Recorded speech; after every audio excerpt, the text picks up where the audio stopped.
Alright, so I got my F100 out front and the C10.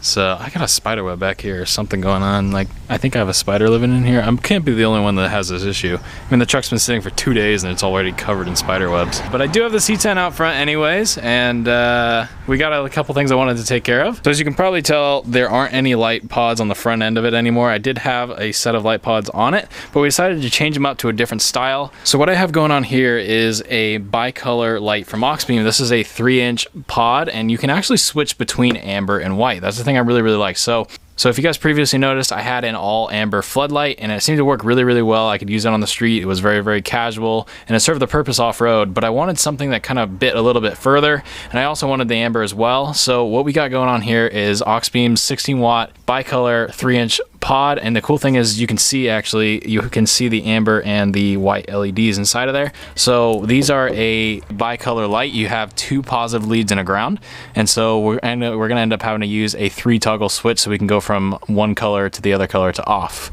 It should work pretty good, and I'm pretty much, the wiring that was in there already will work for one light, and then I'm just gonna have to run one positive lead all the way back and with a fuse and then go to the switch.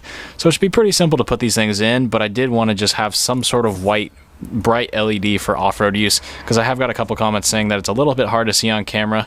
My camera is the GoPro. It doesn't do very well in low light whatsoever, but we will switch to a brighter light with these. I like the look of these ones too. They got a square look to them. I just knocked one of my pieces of hardware on the floor, but they got a cool square look, and the swivel mount literally flips 180 degrees, so I have it mounted kind of like this because that's pretty much where I think it'll sit on the truck. I'm going to be using the same mounting points as before. I've already got a positive lead for the previous lights that were on there, so I just have to run one more positive lead for this wire. So these are pretty cool. So because there's 2 positive leads and a ground, you've got 1 positive lead that goes to your regular color, which I believe the red goes to our white, and the yellow lead goes to our amber. So we'll pretty much just run this with the previous light setup and then run a positive lead to the battery into the switch with a fusible link, and then we'll pretty much have another color on there. I'm gonna go ahead and mock these up on the truck where I want them, start going ahead and wiring them, and replace the current switch that's in the truck, just so I know that I can choose between colors. Before we do get started, you can actually use my code TheCraig909 for 10% off any $30 order. All the links for the lights I am using will be down below, and all the promotion codes you can use to save yourself money. So go check that out when you can. All the links are down below.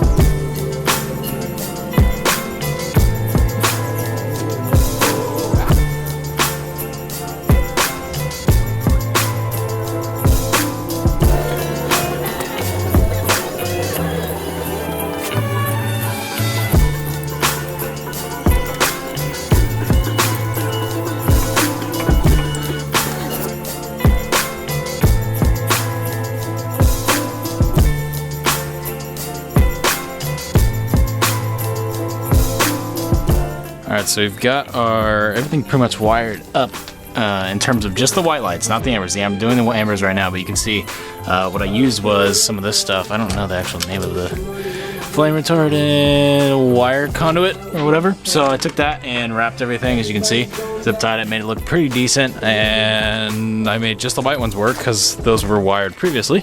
So if I go and I flip the switch, you can see those are on, and those are very bright. I mean, keep in mind it's light out right now, but those are really bright. So now I ran a yellow wire so I can tell the difference. You can kind of see it in the engine bay. See going up and over and then back into the firewall, which I pulled out of the firewall, and now I'm gonna go run up to a separate switch. I thought about this earlier, and instead of trying to find a 3-position switch, that would kind of mean I wouldn't even have the option to run them both at once.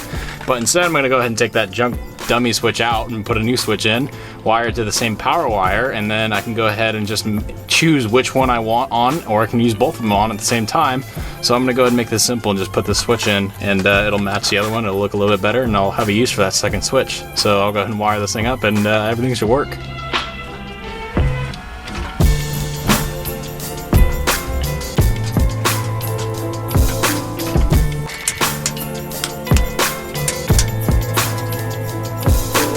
Alright, so I got everything wired up, got my 2 switches wired up. Apparently they're not exactly the same switch, which kind of bugs me, just like that little bit. But you can tell, so if I flip the white ones on, they come on, turn those off, flip the ambers come on. I can turn both of them on. You kind of can pick and choose, which is pretty sweet. And They're really bright for what they are. They're only a 2-inch pot, so keep that in mind. And they do their job, that's for sure. So definitely happy with that. I'm gonna go back the truck up, put them on the garage door just so I can get a level kind of perspective so I know where they're gonna sit, and I can kind of position them where I want them.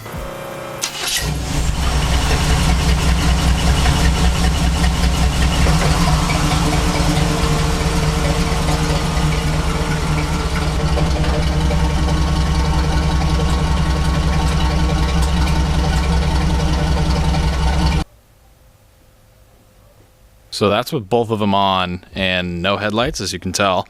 So honestly, when they're both on, they're not necessarily bright white, but they kind of just look like bright headlights, which is really, really good.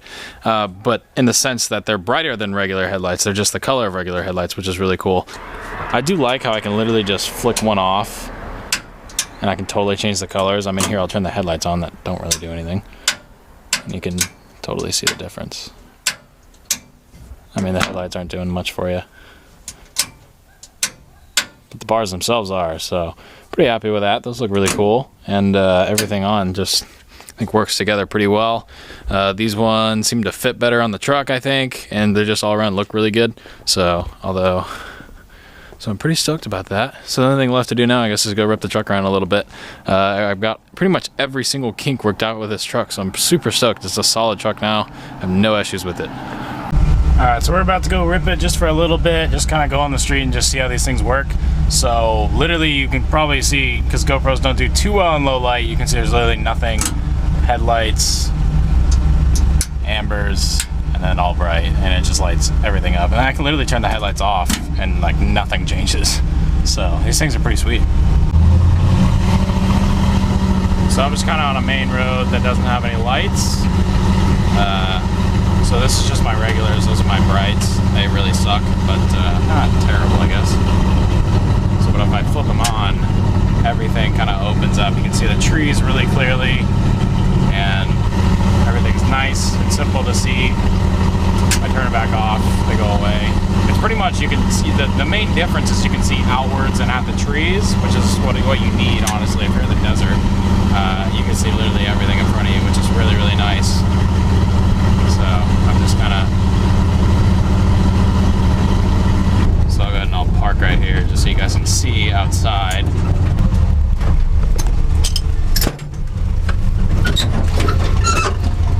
Oh boy. Yeah, so you can see pretty far outwards. And you can literally see, I mean, the camera probably won't pick it up, but you can literally see all the way down to the end of the road for where the turn starts. But it's black over here, and then it goes really far outwards.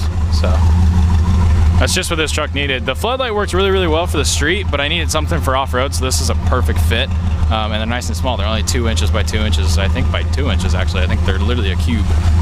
But I wonder if the camera will focus on it.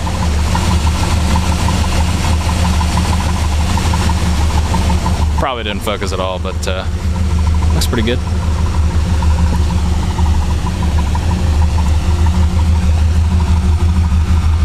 Sweet. Make sure I don't get in that rut.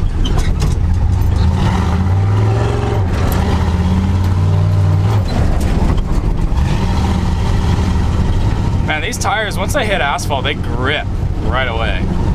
But I'm kind of bummed. I had a really, really, really cool session where we went and ripped out in the dirt somewhere, and I went really, really hard with the truck, slid it really, really hard, got really, really close to a pole, had it really, really sideways. It was really awesome, and then I didn't have the camera out, of course. That's what always seems to happen with this truck. But for those asking, we are pretty close to selling it, so I'll probably make one more video. I do want to make the video of it off-roading and jumping. I have to get one video of it jumping. So sorry if you guys are getting tired of C10 videos. I get it. These are one of the last few that you will see of this truck, but just be patient. The Crown Vic stuff is happening. This truck is going away. Just bear with me. It'll be okay. You can watch 2 more C10 videos and you won't die. I promise. I promise.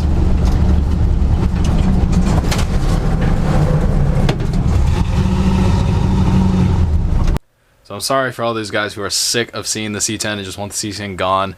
It's almost there, but keep in mind there's only one video that I really want to make with it after this one, and that is just taking it in the dirt and beating the absolute crap out of it in a reasonable manner without absolutely trashing the truck. I do want to get some air shots, drift it, do all that fun stuff that you guys always wanted to see with the truck, and just kind of do that last hurrah with the truck. That's really the last thing I want to do before I actually sell it.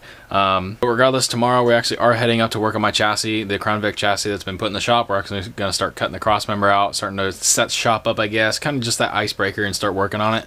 I probably won't get anything mocked up, but I will be doing a lot of cutting and measuring and shaving and pretty much cleaning the whole chassis up, because it is really nasty. So I got a lot of work to do tomorrow. I'll see you guys in the next video. Thank you so much for watching. Thank you, Auxbeam, for being a really good supporting sponsor for my channel. All the links are down below. You guys can check all the cool stuff they have down below. You guys check out some of the other light install videos I have. You can guys check them somewhere around here. I'll see you guys in the next video. Thank you so much for watching.